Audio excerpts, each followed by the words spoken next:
ASMR book reading, Chapter 4, Wuthering Heights by Emily Bronte.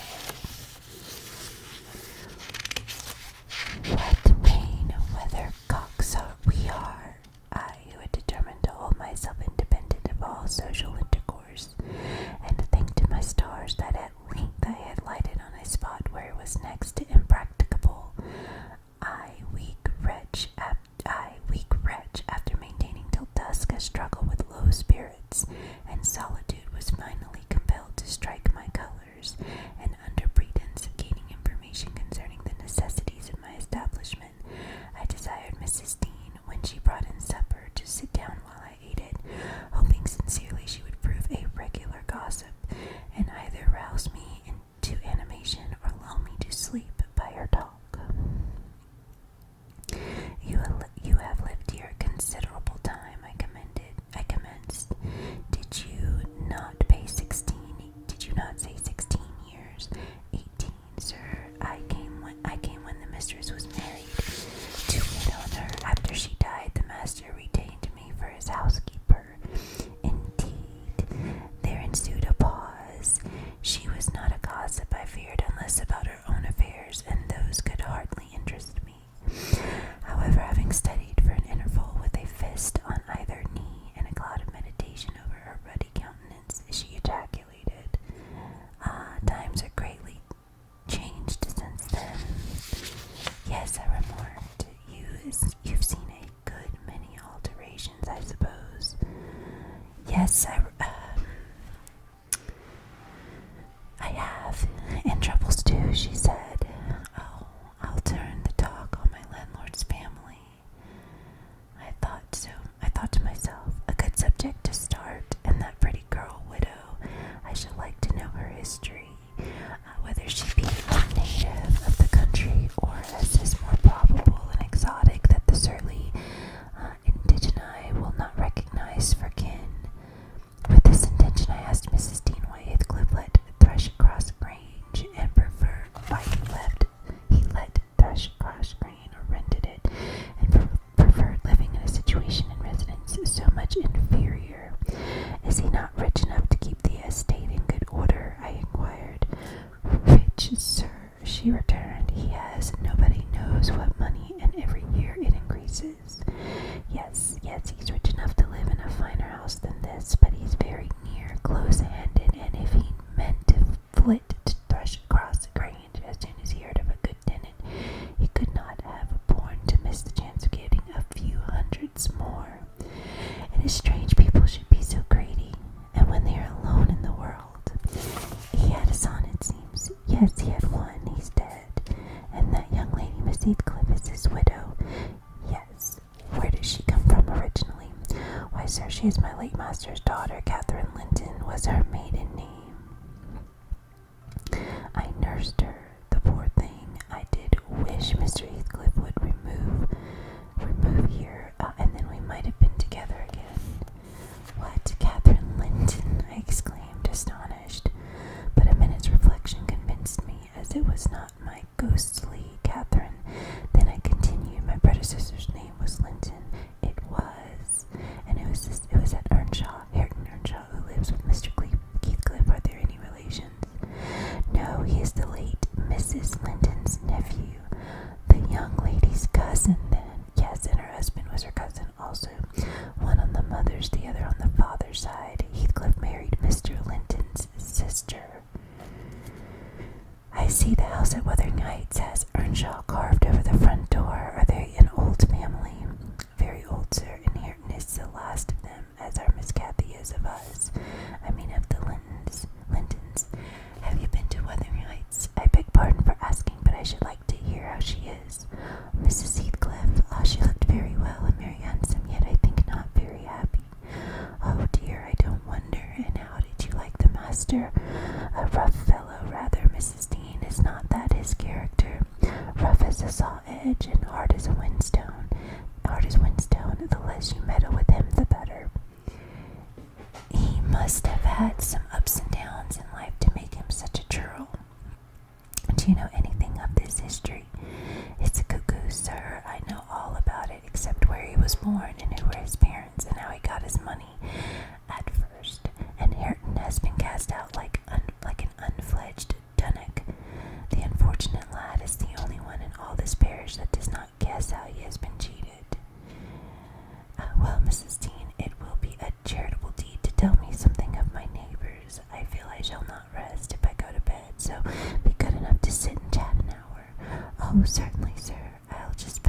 sewing, and then I'll sit as long as you please. But you've got cold. I saw you shivering, and you must have some gruel to drive it out." The worthy woman bustled off, and I crouched near the fire. My head felt hot, and the rest of me chill. Moreover, I was excited almost to a pitch of foolishness through my nerves and brain. This caused me to feel not comfortable, but rather fearful, as I am still of serious effects from the incidents of today and yesterday. She returned presently, bringing a smoking basin and a basket of work, and having placed the former on the hob, drew in her seat, evidently pleased to find me so companionable. Before I came to leave here, she commenced, waiting at no further invitation to her story. I was almost always at Wuthering Heights, because my mother had nursed Mr. Henley Earnshaw, and that was Hareton's father, and I got used to playing with the children. I ran errands too, and helped to make hay, and hung about the farm ready for anything that anybody would set me to. One fine summer morning, it was the beginning of harvest, I remember, Mr. Earnshaw, the old master, came down the stairs dressed for a journey. After he told Joseph what was to be done during the day, he turned to Henley and Kathy and me, for I sat eating my porridge with them, and he said, speaking to his son, "Now, my bonny man, I'm going to Liverpool today. What shall I bring you? You may choose what you like, only let it be little, for I shall walk there and back 60 miles each way. That is a long spell." Henley named a fiddle, and then he asked Miss Kathy, while she was hardly 6 years old, but she could ride any horse in the stable, and she chose a whip. He did not forget me, for he had a kind heart, though he was rather severe sometimes. He promised to bring me a pocket full of apples and pears, and then he kissed his children goodbye and set off. It seemed a long while to us all, the 3 days of his absence, and often to little Kathy as when he would be home. Mrs. Earnshaw expected him by supper time on the third evening, and she put the meal off hour after hour. There were no signs of his coming. However, at last the children got tired of running down to the gate to look. Then it grew dark. She would have had them to bed, but they begged sadly to be allowed to stay up, and just about 11 o'clock the door latch was raised quietly, and in stepped the master. He threw himself into a chair, laughing and groaning, and bid them all stand off, for he was nearly killed. He would not have had such another walk for 3 kingdoms. And at the end of it, to be flighted to death, he said, opening his great coat, which he held bundled up in his arms. "See here, wife, I was never so beaten with anything in my life, but you must even take it as a gift of God, though it's as dark almost as if it came from the devil." We crowded round and over Miss Kathy's head. I had a peep at a dirty, ragged, black-haired child, big enough both to walk and talk. Indeed, its face looked older than Catherine's, yet when it was set on its feet, it only stared round and repeated over and over again some gibberish that nobody could understand. I was frightened, and Mrs. Earnshaw was ready to fling it out of doors. She did fly up, asking how he could fashion to bring that gypsy brat into the house, when they had their own bairns to feed and fend for, what he meant to do with it, and whether he were mad. The master tried to explain the matter, but he was really half dead with fatigue, and all that I could make out amongst her scolding was a tale of his seeing it starving and houseless and as good as dumb in the streets of Liverpool, where he picked it up and inquired for its owner. Not a soul knew to whom it belonged, he said, and his money and time being both limited, he thought it better to take it home with him at once than run into vain expenses there, because he was determined he would not leave it as he found it. Well, the conclusion was that my mistress grumbled herself calm, and Mr. Earnshaw told me to wash it and give it clean things and let it sleep with the children. Henley and Kathy contented themselves with looking and listening till peace was restored. Then both began searching their father's pockets for the presents he had promised them. The former was a boy of 14 when he drew out what had been a fiddle, crushed to morsels in the great coat. He blubbered aloud, and Kathy, when she learnt the master had lost her whip in attending on the stranger, showed her humor by grinning and spitting at the stupid little thing, earning for her pains a sound blow from her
helpless child, as he called him.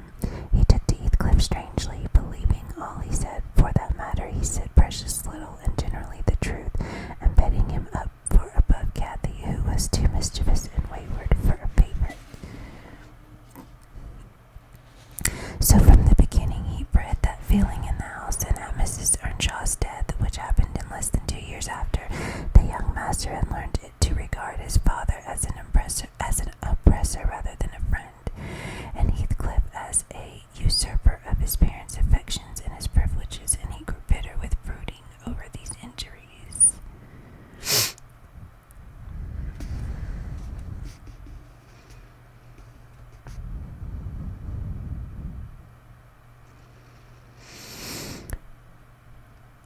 I sympathized a while, but when the children fell ill of the measles and I had to tend to them and take on me the cares of a woman, at once I changed my ideas. Heathcliff was dangerously sick, and while he lay at the worst, he would have me constantly by his pillow. I suppose he felt I did a good deal for him, and he hadn't wit to guess that I was compelled to do it. However, I will say this, he was the quietest child that ever nurse watched over. The difference between him and the others forced me to be less partial. Cathy and her brother harassed me terribly. He was uncomplaining as a lamb, though hardness, not gentleness, made him give little trouble. He got through, and the doctor affirmed it was in great measure owing to me, and praised me for my care. I was vain of his recommendations, and softened towards the being by whose means I earned them, and thus Hindley lost his ally. And still I couldn't dote on Heathcliff, and I wondered often what my master saw to admire so much in the sullen boy who never, to my recollection, repaid his indulgence by any sign of gratitude.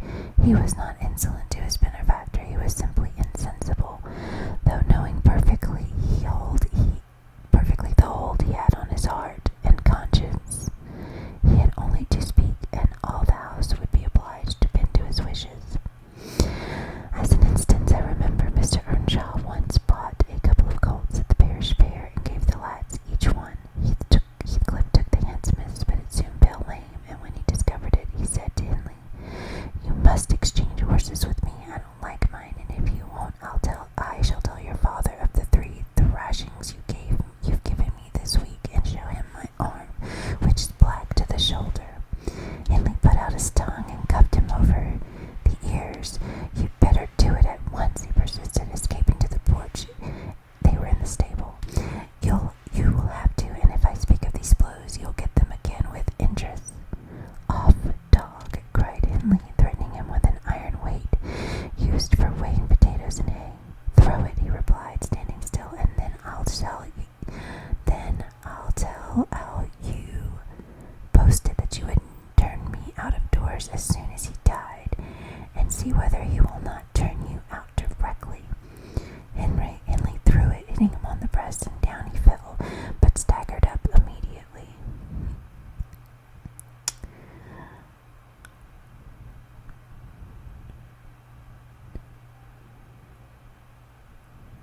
Sorry, I lost my place. Breathless and white, and had I prevented it, he would have gone just so to the master, and got full revenge by letting his condition plead for him, imitating who had caused it. "Take my colt, gypsy, then," said the young Earnshaw, "and I pray that he may break your neck. Take him and be damned, you beggarly interloper, and wheedle my father out of all he has. Only afterwards show him what you are, imp of Satan, and take that. I hope he'll kick out your brains." Heathcliff had gone to loose the beast and shifted to his own stall. He was passing behind it when Hindley finished his speech by knocking him under his feet, and without stopping to examine whether his hopes were fulfilled, ran away as fast as he could. I was surprised to witness how coolly the child gathered himself up and went on with his intention, exchanging saddles and all, and then sitting down on a bundle of hay to overcome the qualm which the violent blow occasioned. Before he entered the house, I persuaded him easily to let me lay the blame of his bruises on the horse. He minded little what tale was told, since he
roused the old man to a fury. He seized his stick to strike him and shook with rage at what that he could not do it. At last we had a curate then who made the living answer by teaching the little Lintons and Earnshaws and farming his bit of land himself. He advised that the young man should be sent to college, and Mr. Earnshaw agreed, though with a heavy spirit, for he said Hindley was not and would never thrive as where he wandered. I hoped heartily we should have peace now. It hurt me to think the master should be made uncomfortable by his own good deed. I fancied the discontent of age and disease arose from his family disagreements, as he would have it that it did. Really, sir, it was in his sinking frame. We might have got on tolerably, notwithstanding, but for two people.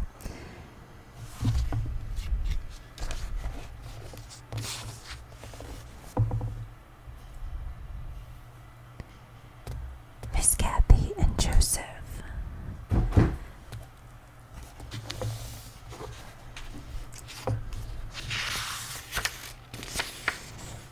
Chapter 5. Wuthering Heights. In the course of time, Mr. Earnshaw began to fail.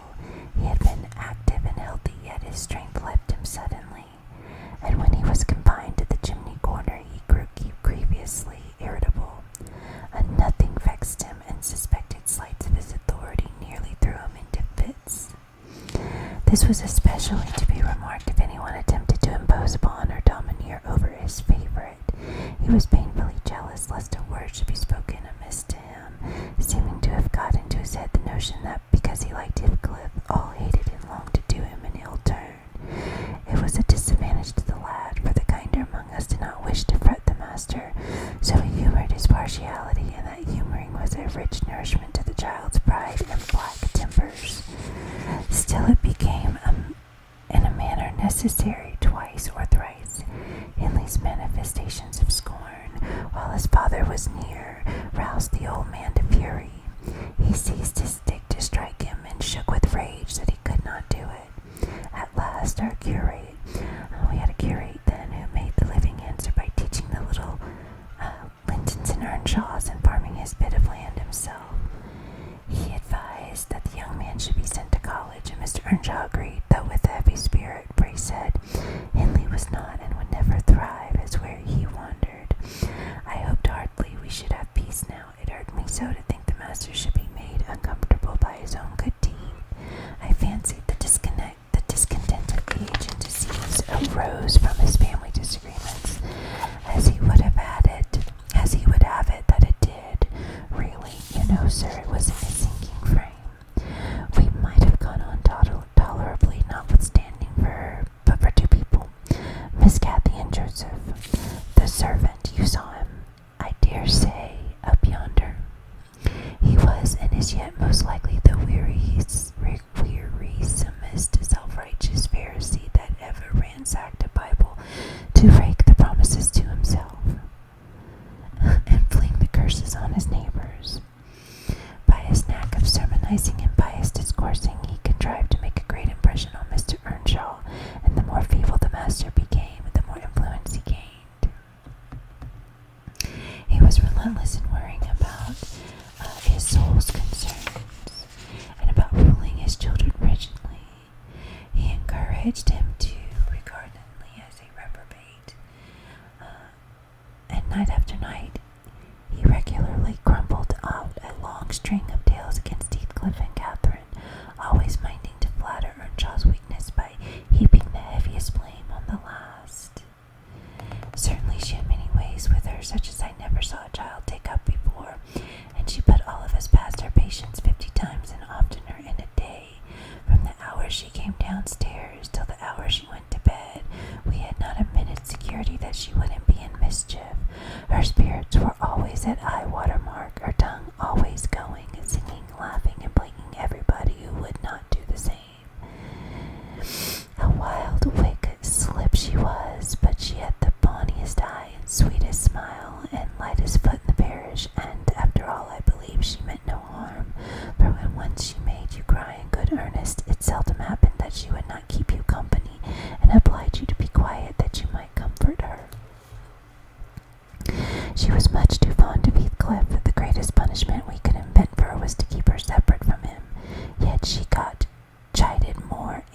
any of us on his account. In play, she liked exceedingly to act like little mistress, using her hands freely and commanding her companions. She did so to me, but I would not bear slapping and ordering, and so I let her know. Now Mr. Earnshaw did not understand jokes from his children. He had always been strict and grave with them, and Catherine, on her part, had no idea why her father should be grosser and less patient in his ailing condition than he was in his prime. His peevish reproofs weakened in her a naughty delight to provoke him. She was never so happy as when we were all scolding her at once, and she defying us with her bold, saucy look and her ready words, turning Joseph's religious curses into ridicule, baiting me, and doing just what her father hated most, showing how her pretended insolence, which he thought real, had more power over Heathcliff than his kindness, how the boy would do her bidding in anything, and his only when it suited his own inclination. After behaving as badly as possible all day, she sometimes came fondling to make it up at night. Nay, Cathy, the old man would say, I cannot love thee, thou art worse than thy brother. Go, say thy prayers, child, and ask God's pardon. I doubt my mother and I must rue that we ever reared thee. That made her cry at first, and then, being repulsed, continually hardened her, and she laughed if I told her to say she was sorry for her faults and to beg to be forgiven. But the hour came at last that ended Mr. Earnshaw's troubles on earth. He died quietly in his chair one October evening, seated by the fireside. A high wind blustered round the house and roared in the chimney. It sounded wild and stormy, yet it was not cold, and we were all together. I, a little removed from the hearth, busy at my knitting, and Joseph reading his Bible near the table. For the servants generally sat in the house then, after their work was done. Miss Cathy had been sick, and that made her still. She leant against her father's knee, and Heathcliff was lying on the floor with his head in her lap. I remember the master, before he fell into a doze, stroking her bonny hair. It pleased him rarely to see her gentle and saying, Why canst thou not always be a good lass, Cathy? And she turned her face up to his and laughed and answered, Why cannot you always be a good man, father? But as soon as she saw him vexed again, she kissed his hand and said she would sing him to sleep. She began singing very low till his fingers dropped from hers, and his head sank on his breast. Then I told her to hush and not stir for fear she should wake him. We all kept as mute as mice for a full half-hour, and should have done longer, only Joseph, having finished his chapter, got up and said that he must rouse the master for prayers in bed. He stepped forward and called him by name and touched his shoulder, but he would not move. So he took the candle and looked at him. I thought there was something wrong as he sat down the light, and seizing the children each by an arm, whispered them to frame upstairs and make little din they might pray alone that evening. He had something to do. I shall bid father good night first, said Catherine, putting her arms around his neck before he could hinder her. The poor thing discovered her loss directly. She screamed out, Oh, he's dead, Heathcliff, he's dead. And they both set up a heartbreaking cry. I joined my wail to theirs, loud and bitter, but Joseph asked what we could be thinking of to roar in that way over a saint in heaven. He told me to put on my cloak and run to Gimmerton for the doctor and the parson. I could not guess the use that either would be of then. However, I went through the wind and rain and brought the doctor, back with me. The other said he would come in the morning. Leaving Joseph to explain matters, I ran to the children's room. The door was ajar. I saw they had never laid down, though it was past midnight. But they were calmer, and did not need me to console them. The little souls were comforting each other with better thoughts than I could have hit on. No parson in the world could ever have pictured heaven so beautifully